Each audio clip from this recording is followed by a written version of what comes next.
বলেই যাম কেমনে বক্তব্য দিলাম জানেননি? ওই আমি দেখাই। আসসালামু আলাইকুম, ভালো আছেন আপনারা? দেশ অনেক উন্নতি হচ্ছে, এগিয়ে যাচ্ছে, আরো এগিয়ে যাবে। তারপর হচ্ছে কি আপনার কোনো অসুবিধা নাই, এই বন্যার পরে আরো উন্নতি হবে, বরাদ্দ আসবে, আমরা সরকারি ভাবে দেখবো, দেখে দেখে আপনারা চিন্তা করবেন না। এগুলা এটা হইলে গিয়া 2 নম্বরই মাছ শুনছেন নি আপনি? এটা আগে মিলাই দেখুন মারছেন এইভাবে এরা। এবারে এরা যদি জিজ্ঞাসা করেন, আমি জটলা বাজারও গেছিলাম, গিয়া শুনছি বাথরুম নাই। আমার কাছে মনে হয়েছে যে আমি এমপি হিসাবে 4.5 মাস, এর বড় যদি খালি বাথরুম লাইন শেষ করতাম না বাড়িতে, তাই কি জাতেন কি ওই মোটামুটি সব বাজার ওই প্রায় বাথরুম উদ্বোধন হয়ে গেছে, কিছু হইতাছে। আপনার বাথরুমটা দেখতে সুন্দর লাগছে এবং যে বানাইছেন ধন্যবাদ জানাই। এত সুন্দর করে একটা ফজলু ভাইনি আমি স্পেশাল ধন্যবাদ জানাইতেছি যে লোকটার রুচি বোধ আছে। আর এখানে যারা চালাইবা বাথরুমটা, বাজার কমিটির প্রতি আমার অনুরোধ, এই একজন এই বাথরুমের দায়িত্ব দিলাইবা আপনারা, যে এইটারে পরিষ্কার রাখবো, প্রয়োজনে বাথরুমের লেগে 5 টাকা করে নিব, নিয়ে এটা সবসময় সে পানি পরিষ্কার ই রাখার দায়িত্ব তার। এটা আমি বাজার কমিটিতে হয়ে যাইতেছে, কারণ কোনো জায়গার যত্ন করতে গেলে তারে কিছু পয়সা আপনার দিতেই বা যারই দিন আপনারা এটা দায়িত্ব দিবা, সেইটারে যত্ন করে রাখবো। যে আমি নিজে টাকা খাইতাম না, 2 নম্বরই করতাম না, আর কেউরে 2 নম্বরই করবার লাগিয়া দিতামও না। ছিলানি কোনোদিন টাকার কথা কেনা কইতে অসুবিধা আছে কিটা টাকা মানুষের টাকা, এটা কোনো আমার বাবার টাকা নি না, আমার বাবা হিসাবে মরা বেটা রেখে গেছিল টাকা। এটা দিছে হইলে গিয়া শেখ হাসিনা সরকার, এই রাষ্ট্র দিছে আপনার বাথরুম বানাই দিবার লাগিয়া, রাস্তাঘাট করবার লাগিয়া। তো এইটাও তো লুকালুকির কিতা আছে। যদি আমি পয়সা মারি বা আমার লোক দিয়ে ব্যবসা করি, বালুর ব্যবসার পার্টনার হই, রাস্তার মধ্যে পয়সা মারি, আমার লোক যদি আঙ্গুল বুল্লা কলা গাছ হয়, আল্লাহ আসতে চাই আমার সে যে ফুলাটা বানাইব, আমার বিদায় দেয় এরা নেতা বানাই দিন আপনারা। আর লক্ষণ শুরু হয়ে গেছে, সোনাগার বাজকপুরের লক্ষণ খুব ভালো। দেখছি যে যারাই পয়সা খাইতা কিছু অভিযোগ আছে, এরারে মোটামুটি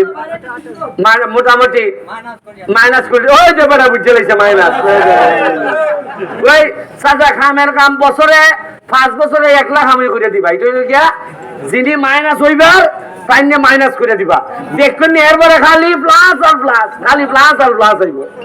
ওই চাচাই যেহেতু বুঝতে পারছেন, আমার আর টেনশন নাই, আমার আর টেনশন নাই।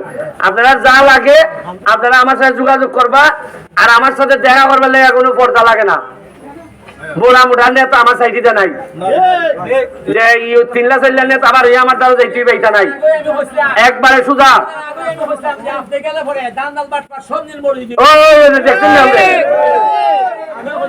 এবং আমি চেষ্টা করবো 4.5 বছর নয়, আমি চ্যালেঞ্জ দিয়ে কইতাম পারি, শুক্র শনি যে আমি বাড়িতে আই, এই বাড়িতে আইলে পরে শুক্র সোমবার হইতাম, কেমনে বক্তব্য দিলাম জানেননি? ওই আমি দেখাই। আসসালামু আলাইকুম, ভালো আছেন আপনারা? দেশ অনেক উন্নতি হচ্ছে, এগিয়ে যাচ্ছে, আরো এগিয়ে যাবে। তারপর হচ্ছে কি আপনার কোনো অসুবিধা নাই, এই বন্যার পরে আরো উন্নতি হবে, বরাদ্দ আসবে, আমরা সরকারি ভাবে দেখবো, দেখে দেখে আপনারা চিন্তা করবেন না। এগুলা এটা হইলে গিয়া 2 নম্বরই মাছ শুনছেন নি আপনি? এটা আগে মিলাই দেখুন মারছেন এইভাবে এরা।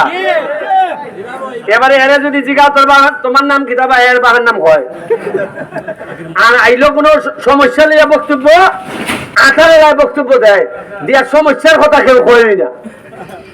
আর যে কোনো মিটিং হইলে আগে বক্তব্য খিতে হইতো জানেননি?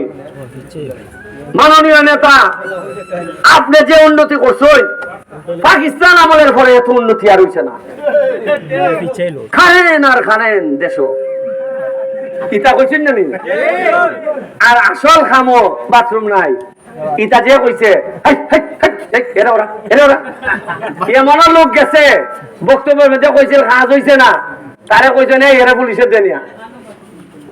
বক্তব্যের মধ্যে কইছিল কাজ হইছে না, এরা কইছে এরা খেয়ে দিছে সুযোগ বক্তব্য দেওয়ার জন্য, এরা পুলিশের ধরে বেটা মাহবুব সাহেব জান বাঁচাইছে। মানে কি তাল ধরছিল, এর রাস্তা ভাঙ্গা এই কথা এ কইছিল নেতার দ্বারা, নেতার মানুষের সাইডের মানুষ কইছে না না এ পাগল, এ পাগল। মানে আসল কথা যে কইতো এরা পাগল বানাই দিছিল।